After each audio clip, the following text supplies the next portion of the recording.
En tercer lugar, vamos a hacer una referencia más bien breve a la caracterización que Mariátegui hace de la realidad, de los problemas centrales de esa realidad y por lo tanto las salidas que va planteando. El problema es evidentemente la estructuración de las sociedades. Este capitalismo abigarrado, este capitalismo mixturado, en el cual conviven el latifundio colonial heredero de la conquista con la comunidad indígena, en el cual se crean nuevos latifundios, sobre todo en la zona costera, ya con algunos elementos capitalistas, con algunos elementos de relación salarial. En la economía agraria conviven, junto a estas formas modernas salariales, formas antiguas heredadas de la colonia, el yanapazgo, el arrendamiento.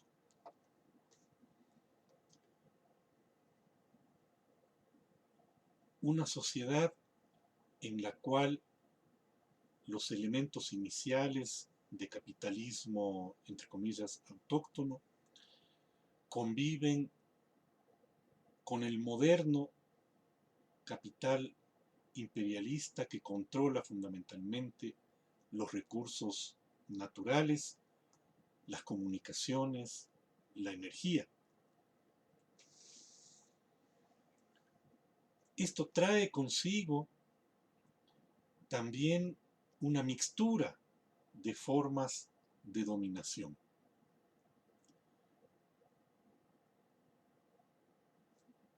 La dominación moderna capitalista se combina con la dominación cuasi feudal que se arrastra desde la época colonial. Las formas coloniales antiguas y capitalistas modernas se combinan con las nuevas formas de colonialismo que trae la presencia del capital imperialista. Las formas de dominación social combinan la dominación de clase, la explotación de clase, con la dominación étnica,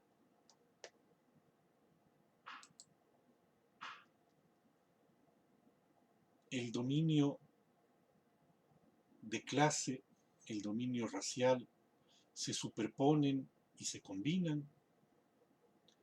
La estructura de dominación racial que crea la colonia es atravesada por la moderna división de las clases sociales y al mismo tiempo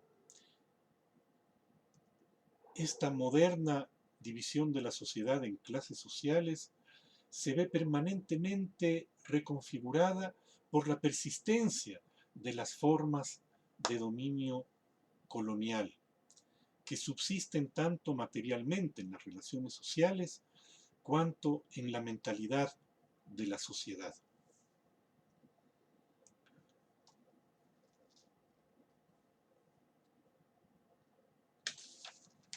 Esto crea una forma de capitalismo particular.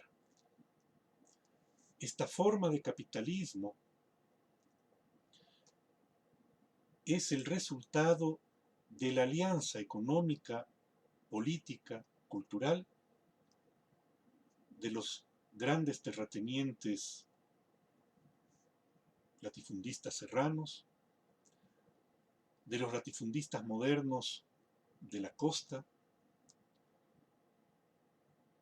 de los dueños de los ingenios, de los grandes comerciantes que vinculan la economía peruana con el mercado mundial, de una naciente burguesía industrial, y todos ellos coludidos y aliados con el imperialismo. Para Mariátegui, la presencia del imperialismo resulta siendo no solamente una presencia exterior. El imperialismo ya es un elemento interno a la propia dinámica de la sociedad y de la reproducción de la sociedad. No es posible pensar entonces, dirá Mariátegui, que los dueños del capital, la burguesía peruana, puede jugar un papel revolucionario para eliminar estas trabas feudales y mucho menos para eliminar la dominación del capital transnacional. La propia reproducción de esta burguesía está en directa relación con el mantenimiento de estos dos factores. Por lo tanto, la revolución que debe producirse es una revolución no solamente contra el latifundio gamonal, no solamente contra el capital imperialista extranjero, es una revolución anticapitalista. La única manera de superar la postergación, la desigualdad, las humillaciones, es superar el sistema en su conjunto, no solamente uno de sus componentes.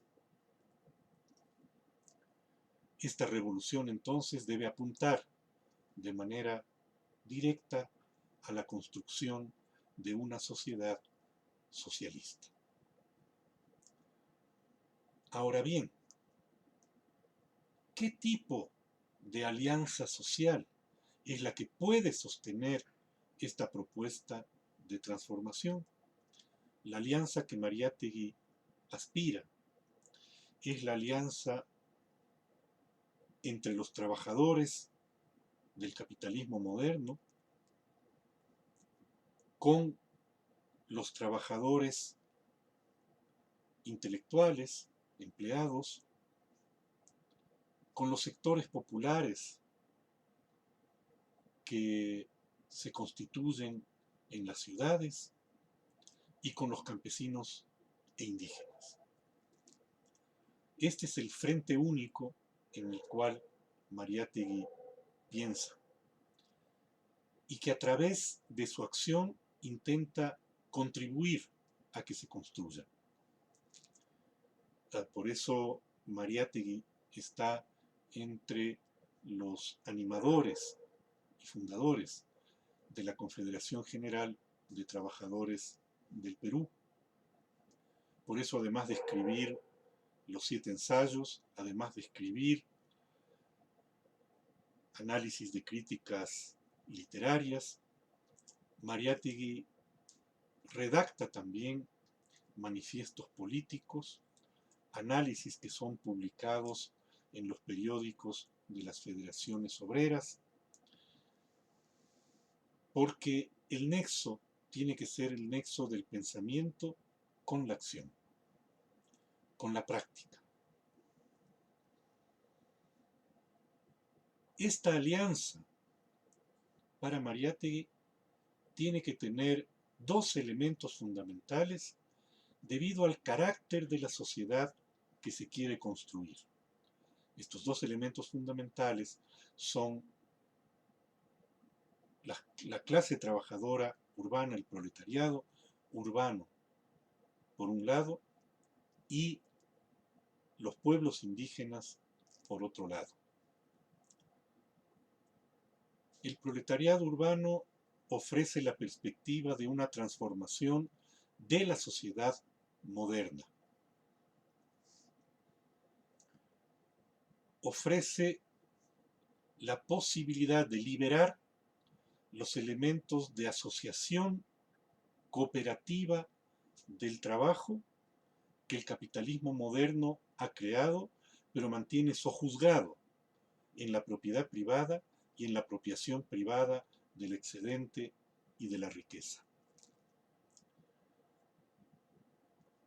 El trabajador ofrece entonces esa posibilidad de que la unidad cooperativa en el trabajo pueda servir de base para regenerar una vida social sometida a la competencia, al egoísmo, al individualismo. En cambio, el mundo indígena ofrece justamente esta persistencia de la comunidad de la que hablábamos antes. La comunidad era un fenómeno económico-social. No es solamente un hecho o un fenómeno económico, que sí lo es, porque es la propiedad común sobre el medio de producción que es la tierra, porque es la organización común del trabajo en esa tierra, porque es la cooperación de todos los miembros de la comunidad en el trabajo de cada chacra, de cada parcela familiar. En la minga, por ejemplo. La comunidad, al ser esta forma social, contiene también elementos éticos, elementos morales y elementos de una justicia distinta, aquella que pregona y sobre todo aquella que pone en práctica la sociedad liberal capitalista. La juntura entre la lucha de los trabajadores, de las clases trabajadoras, y la lucha de los ayllus, de las comunidades, es lo que puede permitir pensar en la existencia de un socialismo indoamericano, de una creación heroica, dirá Mariátegui, de algo que no sea calco y copia de experiencias que se hayan podido dar, victoriosas o no, exitosas o no, en otras latitudes del mundo. Es este marxismo creador el que Mariátegui pone en juego en sus análisis y en la propuesta de perspectivas estratégicas. Por eso es que el pensamiento de Mariátegui no fue bien visto en su época por el comunismo oficial. La Conferencia de Partidos Comunistas de América Latina, que se desarrolló poco después de la muerte de Mariátegui, planteó como una tarea para el comunismo peruano desmariateguizarlo, eliminar la influencia de estos elementos centrales del pensamiento y de la perspectiva de Mariátegui. Sin embargo, el pensamiento de Mariátegui sigue estando allí. Los elementos que él planteó siguen siendo elementos centrales para comprender nuestras realidades. Los elementos de estrategia que él planteó siguen recreándose, y muchas veces sin que sus autores lo sepan, en muchas de las protestas que los pueblos latinoamericanos desarrollan en la época presente. Y esto ocurre justamente porque era un pensamiento creativo, porque no era un pensamiento dogmático, porque no se propuso crear fórmulas que sean aprendidas como dogmas, como si de un recetario se tratase, sino que trató de poner en juego el análisis creativo siempre, el análisis concreto de cada situación concreta para buscar soluciones que se adecúen a cada época en la trayectoria de nuestras sociedades. Esto es entonces una breve presentación de algunos de los elementos centrales del pensamiento de José Carlos Mariátegui.